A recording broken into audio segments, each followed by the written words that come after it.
I appreciate everybody being here. Obviously, I said way back in the summer, even when I got the job here, and I say this every single year, if you listen really close late at night, even in those summer months, you can hear the ball starting to bounce. Well, the ball never stops bouncing in this city, in this state. But as we inch closer, to our opener, and we get out there in the Yum Center in front of our fans, you can feel the anticipation, the excitement building. So the fact that you guys are here today, get to spend time with our players, and for me to be here today, I appreciate it. Questions? Coach, I'm wondering what hand you might have had in the death march of a non-conference schedule. Did you have any input into that at all? Well, I knew you were going to ask me that. So, whatever it was, however many potentially preseason ranked teams in the country that we could play, 8, many of which we didn't really have any control over. So in our tournament down in the Bahamas, you have Gonzaga, you have Arizona, you have Indiana. I'm talking the ranked teams. We obviously open up with Indiana. Ole Miss was, selected for us through the ACC-SEC Challenge. Obviously, we play Kentucky every year. And then, before New Year's or right after New Year's, we obviously have, Duke and Carolina as well. The only one that we had a say in was the adding to that mix was Tennessee. As you know, they have a Hall of Fame coach and a world-class program as well. I'm trying to think back to when I agreed to that. I think it was one of those sleepless nights that we had when we were trying to put a team together, and I think Josh was getting off an airplane. It was real windy, and we said, we got to decide on November 9th. And I swear I said we need a guarantee, and he heard we need Tennessee. So the rest is history there. But, no, it's obviously a very, very challenging schedule. At Media Day the other day, many people said it's the most challenging non-conference schedule in the country. It is what it is. It's the advantage of no choice at this time. And I say it all the time. Every time you guys interview me, all we can do anything about is the next thing we do. And that's what we've been doing here in the preseason. We've been having great practices, and I'm excited about where our team stands. Pat, you talk about the next thing you do a lot. You built the team from scratch. Then you got them here on campus. The next thing was to get going. As you get this next phase next week and begin an exhibition, what do you want to see as far as the cohesiveness? And are there challenges as the year goes on with new guys and keeping them kind of focused together? Well, I think there's that same challenge could be said about any team in the country, regardless of the veteran nature of your team, how many people you have returning. Challenges are what makes coaching exciting. Obviously, we've been playing against ourselves for 95% of the time from June 5th to today. Obviously, we got to play against a couple teams down the Bahamas, as we all know, and then we have exhibition coming up next Monday, another one after that, before we get into our regular season slate. So, all teams say this, and I believe it. You continue to find out more about your team as you move along. Obviously, when adversity hits, when you're playing high-level competition, roles are going to continue to evolve and to be defined as we move forward through the early part of this season. But like I said, the fun part about scheduling is preparing for these challenges, and then as you build and you go from one game to the next, the chess match that happens, the adjustments that you make, and that's the fun thing about the rigors of the season. Is there anything you've learned, Pat, since the regular season practice opened that you didn't know going in after all? Yeah, I mean, that's part of the process of the preseason is you find out more about your team as you go along. Part of a coach's job is putting his players in the best positions to be successful. And, I mean, so many of them are minute little things, but, you find more about the strengths and weaknesses of each of the players on your team and how to put them in the best positions to accentuate their strengths and to minimize their weaknesses. And that's a process that every coach goes through. So, yes, the longer practice goes on, and especially as we start playing games, we'll find out more about our team and adjustments we have to make as we move forward. One of the things from Media Day I found interesting was John and Chucky kept referring to, we got to bring Louisville basketball back. That was kind of a mantra. For a team that, most of these players aren't from this kind of geographic region. They're kind of from all over. That's all coming together now. What are some of the ways you've done to kind of make them understand what it means to play at Louisville? You know, from moment one on June 5th when we had our first team meeting, you know, it's basically the first thing we talked about. You know, whether, you know, many guys on our roster right now are going to be here for 1 year and 1 year only. And the thing that I wanted them to understand with crystal clarity was you are a Louisville Cardinal, and you will be forever, whether you wear that uniform for 2 years, 3 years, 1 year, 4 years, sometimes 5 years, you're a Louisville Cardinal. And then I explain what that is and what that means. And we define that, and we explain that a lot through the recruiting process too, but you know, the expectation of excellence here, the national championships, the 77 draft picks, the All-Americans, the 8 Final Fours, like, you know, we wanted them to really understand and have a great appreciation and value the history and the tradition of this program. We talk about the former players in all the different eras, going back to Pat Hickman, right, and the Denny Crum era and the Rick Pitino era, and then, you know, Coach Mack's players and Coach Payne's players, like just making sure they understood that they're part of a family. You know, it doesn't take the smartest person in the world to walk out into the open air in the city of Louisville and hear from people as to how much they love Louisville basketball and the expectation they have for it. So that's unavoidable, and those guys know, and they've been hearing it ever since they got here. You know, the expectations that we have for this program is for the program to be here, and you know, our guys know the responsibility and what it means when they put on that jersey and they have Louisville across their chests to not only represent this city and this school and this athletic department in a first-class manner, how they compete, how they carry themselves, but, you know, competing for championships as well. Coach, when it comes to the exhibitions coming up, I mean, obviously they don't count for anything, but when you consider this specific situation here at Louisville and the program that maybe needs to earn a little bit more trust back with the fan base of what it is and what it always has been, how do you maybe attack an exhibition differently? Do you try and do something a little bit more, or do you just go out there and play what you're going to do anyway? I'll be honest with you. We'll prepare for this exhibition like we were playing Duke. It's the next thing. It's the most important game in the history of our program because it's the next one. Like, you guys all want to talk about Gonzaga and Arizona, Indiana, and Ole Miss and Kentucky and Duke, North Carolina. Like, I'm worried about our first exhibition game, right? And so we'll prepare for those the same way we prepared for the games in the Bahamas. You know, it's excellence, the way we attack personnel, you know, attack their style of play, the way we approach the game, the way we prepare, just how we roll. And kind of going back to what the roster looks like this year, a lot of the guys on the team aren't exactly from noted basketball powers. You look around at some of the JMUs, the Colorados, the guys you brought in. Was that intentional when you were looking around to see who to bring in? Were guys that stood out at programs like that and maybe could turn around a bigger, more notable blue blood like Louisville? I mean, I would say, you know, they come from programs with winning traditions, phenomenal coaches. I don't know is it 9 guys on our roster that played in the NCAA tournament last year? So, I mean, they come from winning programs with winning pedigrees. So, you know, I have a lot of respect for where they played and the coaches they played for. And, you know, the ease with which it is, I don't want to say the ease of coaching these guys, but it's a fun group to coach. Like, they are professional, you know. When I say professional, not like professional athletes, but the way they go about their business. We have a very mature team, an older team, and that's one of the strengths of our team. And a big part of their development, who they are now that they're here, is, you know, the place they come from and the coaches that coach them. Pat, you're so well versed in the history of University of Louisville basketball going way back.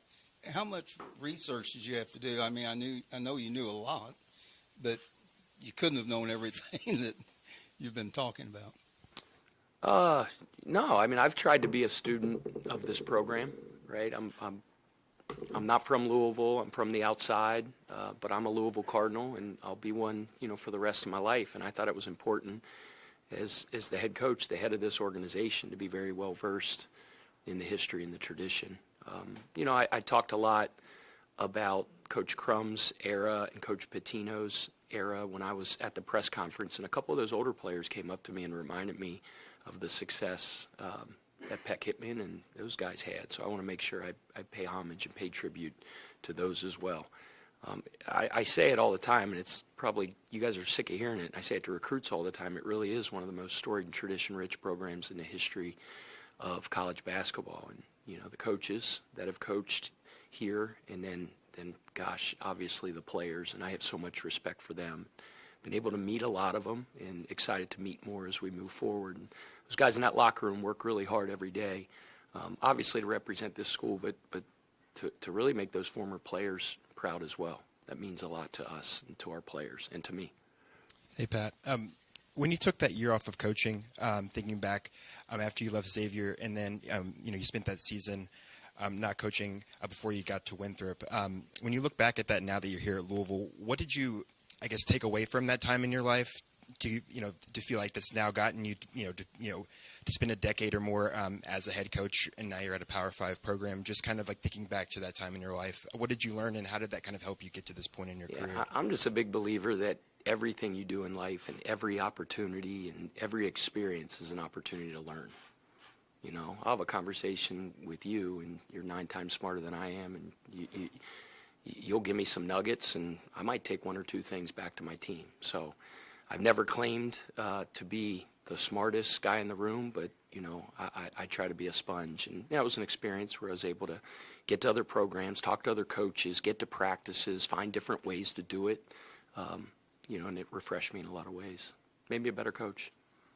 Pat, obviously a lot's been said about this team, the players, them being adjusted to Louisville and being around this program, but what has the last 6 months been like for you as you get adjusted to this program and ingratiated into the community and whatnot?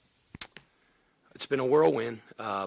You moved our entire family, kids in schools, bought a new house, new job, new city. But it's exciting. Life is so short, and this is I've said it before.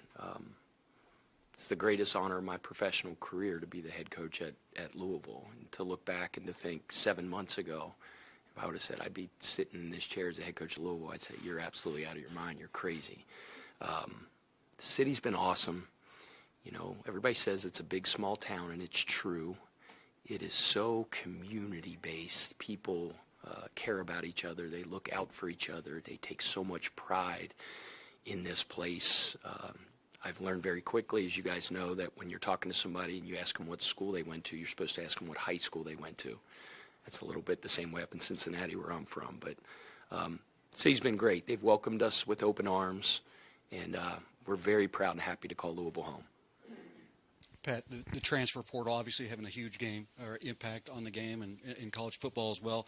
And you're seeing it in college football, the impacts with, kind of like the gimme games are kind of disappearing.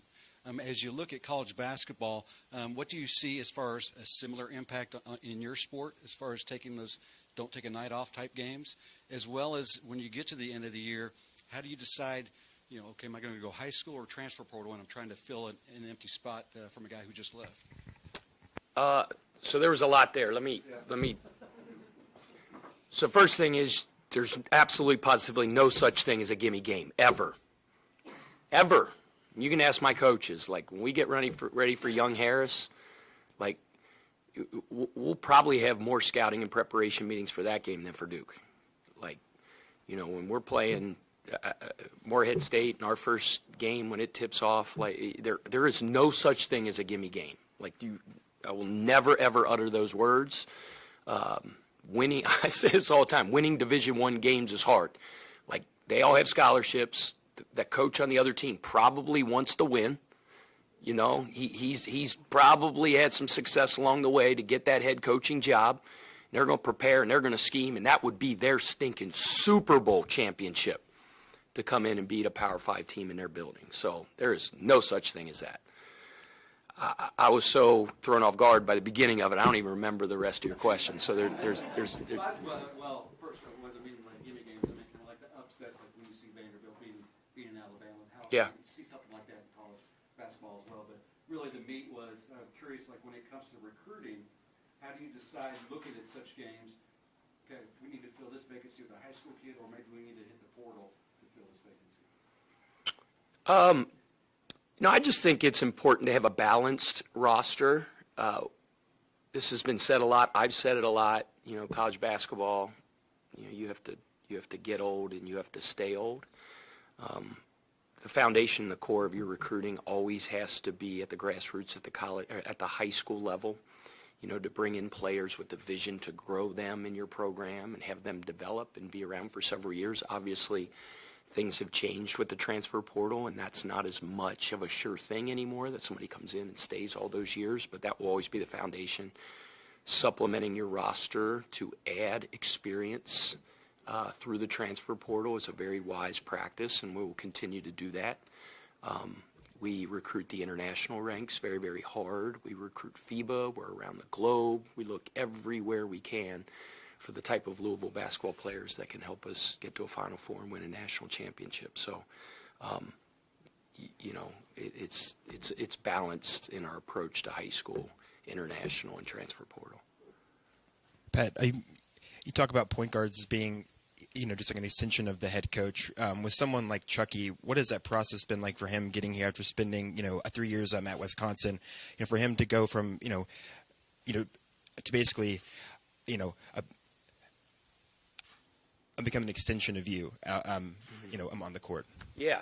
I just think that's what you want your point guard to be, and the best ones are. They're an extension of the head coach. You know, Coach Prosser used to say about Chris Paul, Chris almost used to take offense if Coach had to address something on the court that he didn't see first, you know. And Chucky's that way. Gosh, he's a natural-born leader. He's not the most vocal, although he's becoming more and more vocal, but he really leads by example. His teammates trust him. His teammates believe in him. He's such a professional with how he goes about his business. You know, point guard's responsibility is to know everybody else's role and responsibility on the floor, and he's that guy, whether it's in a defensive rotation or a defensive concept or a set play. He knows what the five's doing. He knows what's the one doing. He knows what's the three's doing. He knows what's the four's doing. And I just trust him. He has so much, you know, he's not cocky, but he's got a bravado about him. You know, he has a great self-confidence about how good he is, and he's been a joy to coach. He is an absolute ferocious tiger on the defensive end. He's a disruptor, and like all point guards do, he makes people around him better. Pat, you've talked a lot about the program and the history and the expectation, obviously, of the fans and the city and that. How do you manage that with the team, with a fan base that expects to win every single game? Mm-hmm. How do I manage it with the team? The way I roll and the way I operate, obviously I'm at a different place and a different level than I've ever been, is with our guys, I try to be as consistent as possible every single day. And as you know, throughout the course of every season, in every sport, there's ebb and flows. There's up and downs. My players aren't going to see a different energy level about me after a loss than after a win. You know, it is within these walls, when they walk in these walls and we're here for practice, it is absolute business, regardless of the circumstances of what's going on in the season. We're all well aware of what the expectations are. We're all well aware of the passionate fan base that we have at Louisville. It's one of our greatest selling points. But again, at some point it's going to get really boring. You guys are going to have to ring a buzzer every time I start talking about the process. I start sounding like Nick Saban, who's 25,000 times the coach I am. But, like, the process is what we're about. You know, it's being great in the next thing. And the season's a long journey. And as long as you try to stay consistent as heck in what you do and the way you go about it and don't change amidst the bullets that are getting fired at you and whatever, I believe that the outcome takes care of itself, and we are almost always the best version of ourselves when it matters the most at the end of the season. And, you know, that's the long-term plan. But the only thing we can do about it is this practice that's going to start in a little bit. Coach, it is October, but I'm curious as what the identity of the team is kind of going into the season and what it needs to transform into to kind of accomplish what you want by year's end. The identity of our team is always going to be founded, is always going to be centered in toughness, right? Like, it's really, really hard to play for me unless you're tough as heck and you compete, and we identified that in recruiting, right? Guys that are about the things that we're about, but we're better when we put this uniform on. You always compete. You always, the hardest playing team every time when you take the floor. Identity of our team as well, I think, is our experience, the veteran nature of our team. I said it the other day, the back of the bubblegum card of all of the guys on our team, have a pretty darn long track record. And they come from winning programs. They have winning pedigrees. They're efficient. I said it with Kanai. He's the only true freshman that we're going to dress, and I said it at the press conference. We thought about allowing him to dress himself, but then we thought better of it. But just got a bunch of grizzled veterans and guys with great experience that make it easy for me to coach. Coach, you talk about the process, and it said you recruited to the system that you prefer and a kind of a default system. And I'm curious, now that you've gotten together, seen them play in 2 games against opposition, how you may have had to adapt to your personnel and their talents that might be different from the system that you envisioned. Yeah, that's a really good question. With obviously only playing 2 outside teams to this point, way back in the summer a while ago. So, I think as we get into gameplay, especially in the early part of the season, maybe the first 4 or 5 games, there's always, and I said this at the beginning of the press conference, there's always going to be some adjustments that you're going to have to make as a coach based on,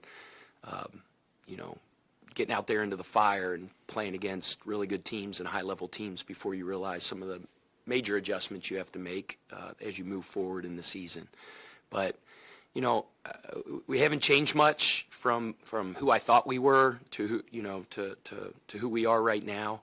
But as I mentioned, roles are continuing to be defined. We're competing out there every day. We still have 2.5 weeks before our first game. We're going to play 2 exhibition games and then the gauntlet of early season teams that we're going to play against. So, come conference play, we'll have a really, really good understanding, a crystal understanding as to who we are as we move forward into ACC play. Coach, the NCAA preseason top 25 came out yesterday. When you do the math, it looks like we come up to about 47th, which I think is a phenomenal place to be. Not too much pressure, not too little pressure. How were you satisfied with where we landed in that first poll? I could care less.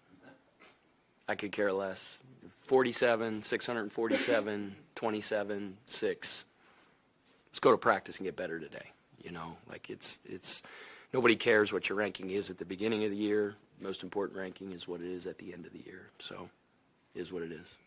Pat, you've talked about the veteran nature of the team and the experience.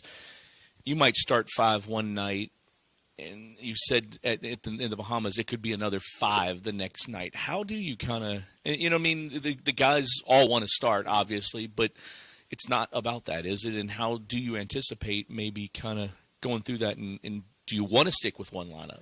I think if you look at our track record through the years, it's not major swings and crazy fluctuations in starting lineup, but I'm not that type of coach where it's like that's our starting lineup on day one and we might make one little tweak. We compete in October and we're going to compete in practice in February, and I tell guys all the time, you're always being evaluated. We go to practice every day, and I went. If you're my starting point guard and you're my backup, try to kick his butt every day. Power the unit when we walk off the floor, but we get to the game. I like to think game's easy as compared to what practice is like. But I'm not all that concerned with who starts and who doesn't start. It's more who ends the game versus who starts the game. But it'll fluctuate throughout the course of the year, and I couldn't even tell you who's starting for sure in our first exhibition yet. Coach, a lot was made this past weekend about Rick Pitino returning to his former team that he helped to win a championship. Could you see something like that happening here? And, what is your thoughts on Rick Pitino returning here? And my second question is, you and Chris Mack have switched roles. Have you guys talked about or given any advice about your new jobs? We haven't talked in a while, but we talked early on. Obviously, it's like, what is that, Seinfeld Bizarro World? We kind of like flip from one to the other. It's kind of interesting. I know he's a big Seinfeld guy. As far as Coach Pitino going back to Kentucky, I mean, gosh darn, that was a captain on a national championship team, and the man loves his players, and he was there to support his player. I have one of his former players on my staff, and Peyton Siva, and Peyton Siva loves him. And I know he loves Peyton Siva. I feel like, in some ways, Coach Pitino's around here more than people think because of Peyton. I get a Pitinoism every couple days or so. And bring them all on, man, because that cat's a Hall of Famer. He's one of the best coaches in the history of college basketball. So, obviously, we'd love to have him back, and he's always welcome here. Icon in this city and an icon in coaching.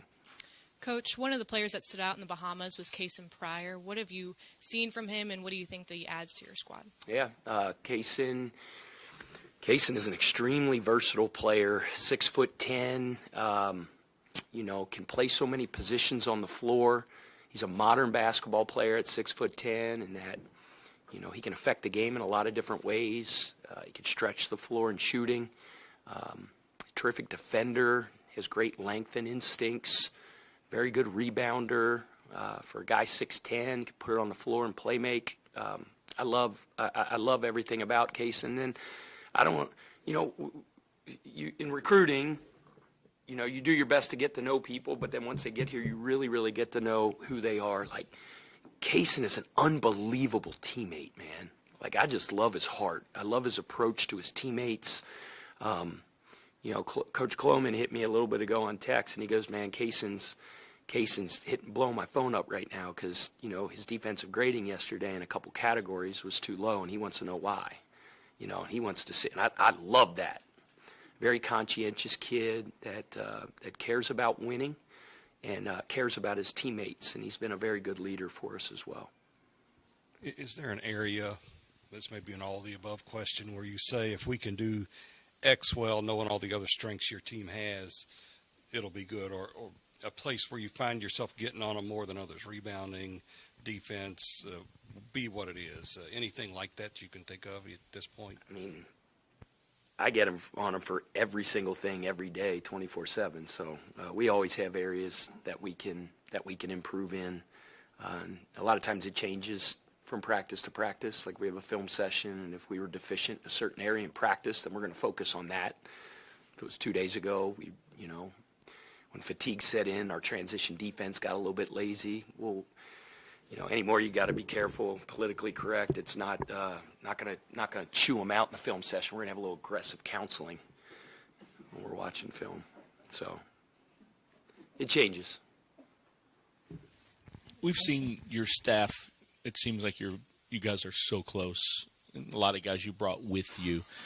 Can you just speak to what that means to you to have guys around you that obviously you trust and and then maybe I remember talking to you when we were in here doing the one-on-ones that it seems like Chloe you have a little more, like you guys have been together for a while. Is he kind of one you lean on maybe not more, but just in a different way? Yeah, I don't speak enough about my staff, and I get interviewed all the time, but I want to make sure I make that point. Like, I think I have the best basketball staff in the country. They're great in their craft. They're so darn loyal. They work their rear ends off in every facet of our program, and I couldn't have done what we've done here in building the program in this short amount of time without their tireless contributions, and then obviously the sacrifices that all their families are making at home because there hasn't been a lot of home time over these first 5 months. I think what you're going to see, too, is when we get to games is how much trust that I put in my staff, the responsibilities that our guys, each of the members of our staff have in-game are significant. And you'll see probably as much bench activity from an assistant coaching staff here as you will anywhere, because I trust those guys so much. You know, Brian Cloman is our defensive coordinator, and his assistant in that area is Jermaine Ukegbu.